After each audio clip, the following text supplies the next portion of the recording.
Hey T Squad, it's me Keisha, aka Color Me Pynk, and I am here with this week's All Tea All Shade Belle Collective Season 3 Episode 2 review. I drop videos Monday through Sunday. Everything that I say is for entertainment purposes only, not to be taken seriously or literally, meaning my jokes and jones. So if that works for you, let's get into tonight's review.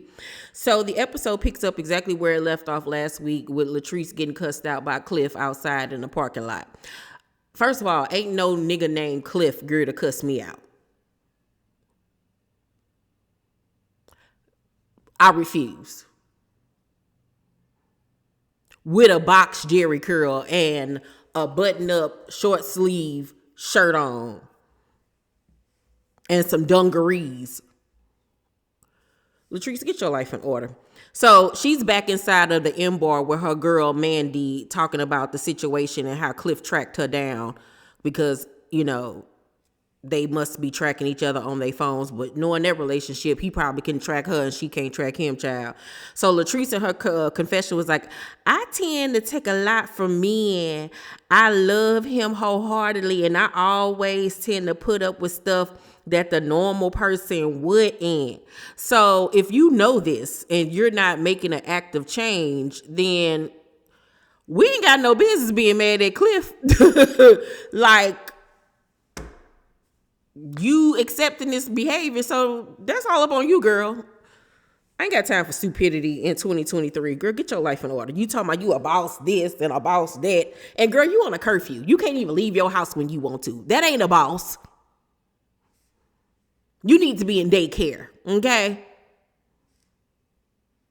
So Josh joins them and speaks to Cliff. He was like, hi. And Latrice is like, he's not recording. Cliff was like, you aren't supposed to be talking to Latrice. And I'm like, you ain't recording, but you're recording. It doesn't make any sense. You're still here. The camera's still on you. Ugh. So Latrice's like, he mad at you. You banned from the house. And Josh in his confession was like, this is not the girl I remember. Cliff then gets up and sits in the booth next to them talking to some random men just so he can ear hustle their conversation, because remember, his whole gripe was not only her not telling him where she was going, but he didn't want her to be having a conversation about him on camera with Josh and Mandy. But they still had a conversation about you on camera and you were sitting right there. So that defeated the whole purpose. Like, everybody dumb. Everybody dumb. So he sit next to them and Latrice like, ooh, don't talk too loud. My husband might hear. Once again, ain't nothing about you no boss B or a baddie. Nothing, Latrice. Nothing. That you gotta hush your conversations when your daddy come around. What, you scared you gonna get a whooping when you get home? Okay. So Mandy was like, this is not healthy. And Latrice in her confessional says, I'm conflicted because my friends are telling me daddy is controlling. I want to look at it like he's being protective, but it don't feel that way. Well, maybe if you stop calling him daddy, you wouldn't feel that way. Because he ain't your daddy. Your daddy somewhere else. I don't know if the man alive, dead, or in jail, but he ain't your daddy. That's part of the problem. Because you calling him daddy, therefore he gonna treat you like his daughter wife. You his daughter wife. That's weird, bro. Weird. So Gucci and JJ at the crib. They're empty nesters now at this point. Gucci daughter D bring her baby Ari over. Star is pregnant. Star is one of JJ's twins. And JJ surprisingly says that since Star got pregnant, things have been awkward between them because he found out she got pregnant and married on social media. What? I was stunned by this. How you gonna do your daddy like that, girl, and not tell him that you done ran off and married somebody and you pregnant at the same time? A double whammy? Like, y'all literally are babies still, kids. Yeah, that's hella disrespectful. Hella disrespectful. So he says that I haven't let her know how much it hurt my feelings. So we find out that the girls are getting along much better than they were last season. And I'm so happy to hear that because that was really sad. So JJ pulls Star aside to talk to her one-on-one. And in his confessional, he says, I was married to my ex, Selena, for 12 years. Remember, Selena was on Bring It On with the girls. We separated after 5 years. I think my ex was in the plan on everything. They said mama didn't have nothing to do with it, talking about Star running off and get married. He was like, yeah, okay. I wouldn't be surprised if she was there when they got married, and I just don't know about it. She's the one that instigates a lot of stuff because she's jealous of my wife. And I was like, oh, here we go. Them are fighting words. Oh, okay. He said my ex will always be in love with me. And he said that with all the confidence in the world, okay? He looked in the camera and said, my ex-wife will always be in love with me. Sure will. He said, we have children together. When you're good to a person, you don't realize how good that person is until it's gone or he's gone. And I have always been good to her. I said, okay, well, say it with your hairy chest. Say it with your man titties. Okay, JJ. All right. Baby, I was thoroughly shocked by that one. I was like, oh, okay, we are going there. Wonder will Selena be brought into the show next season as a new Belle? Because that's a recipe for disaster with that statement. And at this point, I don't really know how to feel. I don't know if Selena is still in love with him, or is he still in love with Selena? Is Selena a villain? Is she not a villain? What is going on? But I am so invested at this point. So he tells Star that he expected for her new husband to come to him first and, tell him that he wants to marry her daughter, ask for permission. And she was like, that's my fault because he wanted to do that, but I didn't let him, and I don't really think that boy really wanted to go to him and say nothing. I think they just went and got married. I think that's a lie. So, however, JJ is happy that she's having a boy because he hasn't had a son. But don't Gucci got a son? Don't she got 2 kids? It's D. Yeah, she got a son. So I don't know how kosher that was for him to say that he ain't never had a son when they all supposed to be a family and we're sisters and brother. So, but anywho, so Gucci, meanwhile, is talking to her daughter D about this whole situation. And D was like, they can't talk to him because he's controlling and he wants them to be perfect. We'll see how things go at the baby shower. So even D is saying that JJ is controlling and he likes to control the narrative. And she even went on to say that maybe he was embarrassed to let the world know that his daughter was pregnant or whatever the case may be. So this is coming from his stepdaughter. So I'm keeping that in mind, okay, as I move forward. So Gucci says that in her confessional during the summertime, the girl's mama, Selena, tried to poison their mind against her. She said that I was saying things about her in the streets. I'm not saying one thing about her. And I'm like, okay, well, what is going on here? Was Gucci talking about Selena? What is the issue? Who is in the wrong? And I don't know who's in the wrong yet, so I can't make no judgment. I can't do my job. What is going on here? So Tamra attends Jackson State homecoming with her manager, Quasi, okay? And she says that she invited the girls. Now, she told Gucci that she invited the girls when Gucci came to the radio station to see her. So we find out that Akeisha, of course, wasn't coming because she don't fool with Tamra. And the other ladies in their confessional say they didn't get no invites.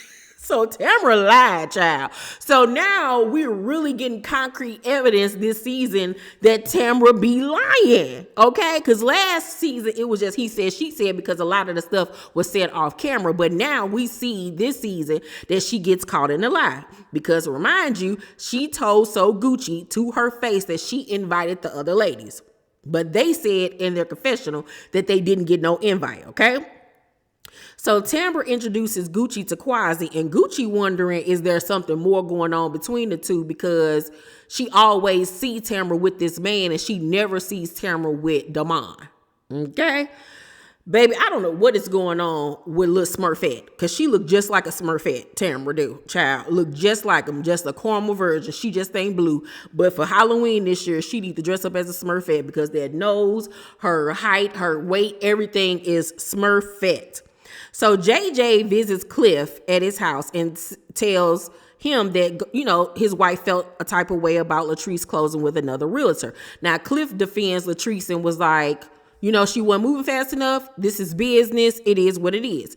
So JJ in his confessional was like, it seems like everything Latrice got going on comes with drama and confusion. Like, she had an issue with Marie. Now she got an issue with my wife. Like, it gotta be her at this point. So Glenn joins them, and JJ was like, yeah, we just discussing how Latrice did Gucci wrong. And Cliff was like, Gucci wasn't so Gucci on their deals. They, said what needed to be said. They both stuck up for their wives, but they were both able to move on and it not be no beef or whatever. I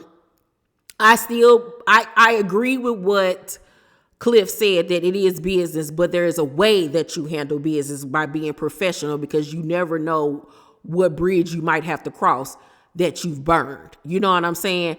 So the right thing to do would have been to tell Latrice, things aren't moving the way that I would have wanted them to. I got another offer from somebody else and I'm going to take it. I appreciate everything that you've done. It's just the way that you go about doing things. You just don't not tell the girl, still got her out here looking for places, and you already did something with somebody else. That's just not the way to go about things.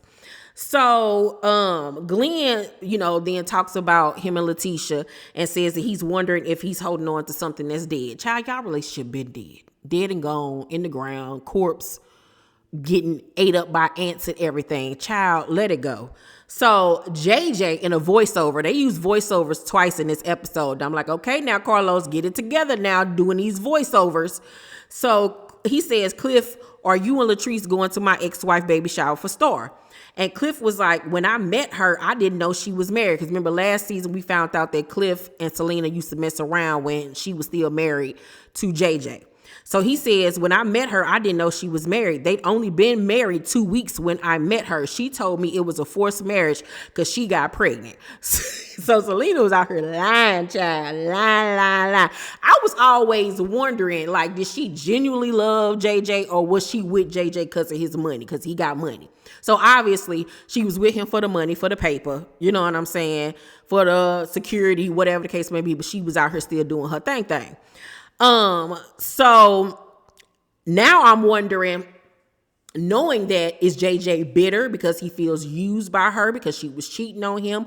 Did he think that their relationship was real at that point? Is that why he feels the way that he does towards her? So it's so many different scenarios, and I can't wait to see like what is really the problem. So JJ was like, they just used to say my ex sleeping with this tree guy. But one question though, when you found out, did you stop? And it was obvious that he did not stop. They continued to mess around while he knew that, Selena was married to somebody else. You need to be doing a DNA test, make sure them your kids. Cause Cliff, light and bright. Okay, he looked like he could be Sanji daddy. All right, or I'm just saying. Now them twins look just like you. You know what I'm saying? But Cliff could probably be Sanjay daddy. You might want to pluck a hair, do something, swab it. So Latrice checks in on Josh at the shop because she ended up telling him everything that Cliff said about him in the parking lot. And so Latrice was like, last time I saw you, you were upset. He was like, why wouldn't I be? He was literally pointing and being disrespectful and calling me out my name. I don't even know where I stand as far as our friendship and our work environment, because everything he says go. Now, if he was being that disrespectful, that's wrong, but let's not forget, Joshy, that you have a mouth too, and that you have been disrespectful to that man, and not only just been disrespectful to him, but disrespecting their marriage and their home. So neither one of y'all are better than the other. So Latrice was like, nobody tells me what to do when it comes to my business. I want you to continue to be in my life. They both get very emotional and start to cry. You can tell they really love each other and value each other's friendship. So Josh was like, I don't like the space he put me in. And I don't feel like you should have to deal with that and continue to take up for him. Latrice says, that's my husband, so I have to be for my husband, but I'm trying to see how it looks like to be a great friend and a wife when y'all are at odds. And Josh says, but it doesn't make you look like a good friend, because even during the whole thing, you didn't even say anything. And the next day, you didn't even reach out to me. Now, that's not right that she did not stick up for her friend and tell her husband that he was wrong, because she flat out told Josh that he was wrong for the way that he spoke to, Cliff. And when they were going back and forth in the kitchen, she was like, okay, now, all right, now, enough is enough or whatever. You know what I'm saying? So that's not right. You know what I'm saying? Regardless of that being your husband, he still does not have a right to disrespect that man, and vice versa. So,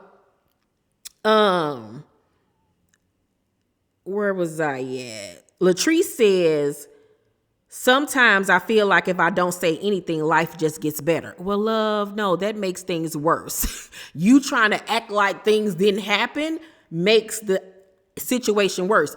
And that goes back to what I was saying last week, that when she gets confronted, you see that she does this nervous giggle and laugh. Her breathing starts getting labored. She gets really nervous. Latrice is not the type of person that really likes confrontation. This is not her normal in her real life. She gets very nervous when she's confronted with stuff and fidgety and stuff like that. Pay attention to her mannerisms in these intense conversations and how she fizzes around and smirks and plays with her mouth and all of that stuff.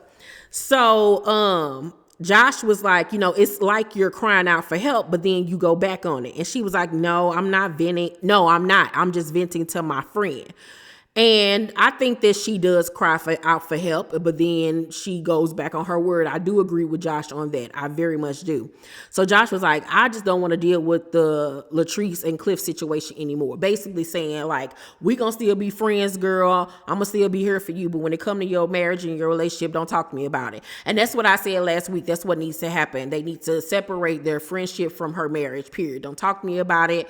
You handle your scandal, girl, and we just be good Judies. Because at this point, that's the only way they're going to be able to keep that friendship. But he also needs to get up out their house pronto.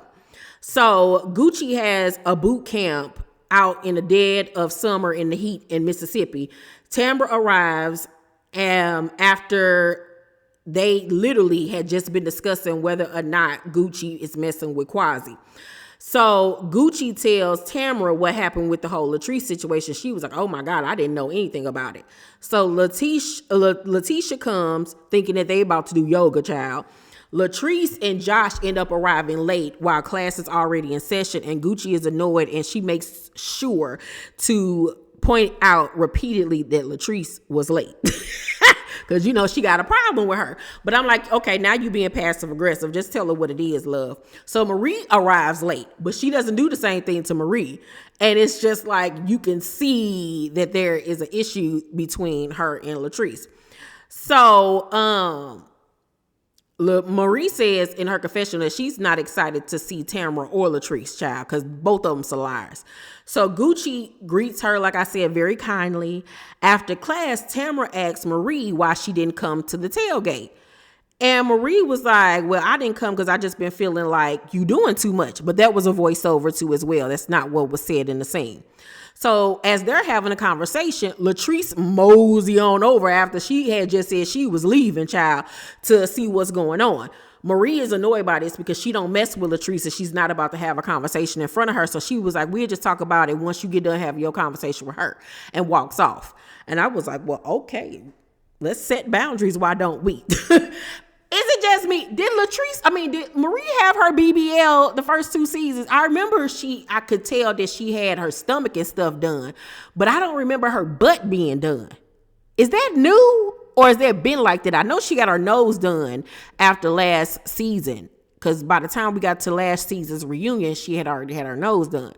But I don't remember if her butt was done or not, because I don't like it. It looked fake. It don't really go with her thighs for real, Marie. Leave yourself alone, girl. Leave yourself alone. Now you're starting to look goofy in the face. So Letitia then confronts Tamara about not getting an invite to the tailgate.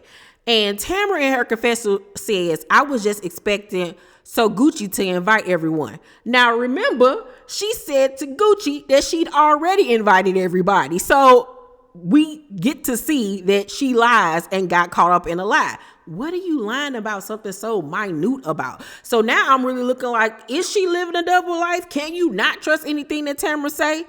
So Letitia said she tired of her lies, child. So it's the day of Star baby shower. Gucci and JJ arrive. Latrice and Cliff arrive. And you could tell, so Gucci felt some type of way because it seemed like she didn't know that they were coming. Tamara comes too because she's cool with Selena as well. Tamara peeps Gucci and Latrice aren't really talking to each other. So Gucci says that the baby shower wasn't done right. Star and her baby daddy husband sitting in lawn chairs. She said it wasn't no food out, wasn't no bottled waters, child. I was like, girl, you ain't have to dog her like that. She tried her hardest. It was still cute. So I'm wondering, like, is Gucci the petty one? Like, what's going on? You could tell, though, when she asked Gucci for a water, and Selena was like, I'll try to find you some, but girl, just drink the lemonade. She's like, you matching it, child. And she was like, then Gucci hit her back with, at least you got something right. And she was like, honey, I always get it right. So you could tell that they be going back and forth with one another. So I don't know who's the problem yet, but I'm going to figure it out. Y'all know I always do. So Gucci says to Latrice when they're going to take a picture, she was like, I didn't know you were coming. She was like, girl, you knew I was coming, Selena, my girl. So Latrice in her confessional says, if she has an issue with me being friends with Selena, it's not my fault that your husband is still in love with his ex-wife. Shots fired. My husband is in love with me, so maybe you need to go back to the drawing board and figure out what you're doing wrong. Maybe them exercises not working. You need to do some Kegels or something. Let me tell you something. Them fighting words. After tonight's episode aired, I'll be knocking on Latrice's door. Not Heaven's door, but Latrice's door. Because who you talking to or about? Saying on national television that my husband is still in love with his ex-wife and that I need to do some Kegels. Who are you talking to? Them fighting words, baby. Latrice. I was like, oh, Latrice, that was nasty. I know you ain't talking about nobody marriage when you over there literally on a leash. Where is your doggy bowl? Lady, please. So Latrice then decides to pull Gucci outside so they can finally have their one-on-one conversation to see what the problem is. And in her confessional, she says, I brought you into this collective. I made you. Well, not you made her. Okay, Latrice. I mean, I always side-eye Latrice from season 1, and I always felt like everything Marie was saying about her was true. I always sided with Marie on this situation, and it's starting to seem like Latrice is the problem. Baby, what y'all think about tonight's episode? Overall, I'm going to give tonight's episode of Belle Collective an A. I'm really loving this budding storyline with Star getting married behind her daddy back, Selena being involved, Selena allegedly still being in love with JJ allegedly being in love with her, Selena and Gucci not getting along. We finding out Tamara is in fact a liar from the 90s for no reason, child. Latrice is problematic. I'm like, okay. All right, we cooking with grease here. We're cooking with grease. So I'm going to give tonight's episode, like I said, an A. Y'all let me know down below in the comment section what y'all thought about tonight's episode. Make sure to thumbs up this video, like and subscribe, and hit that notification bell button. I love you guys, and I'll see you on the next video. Bye.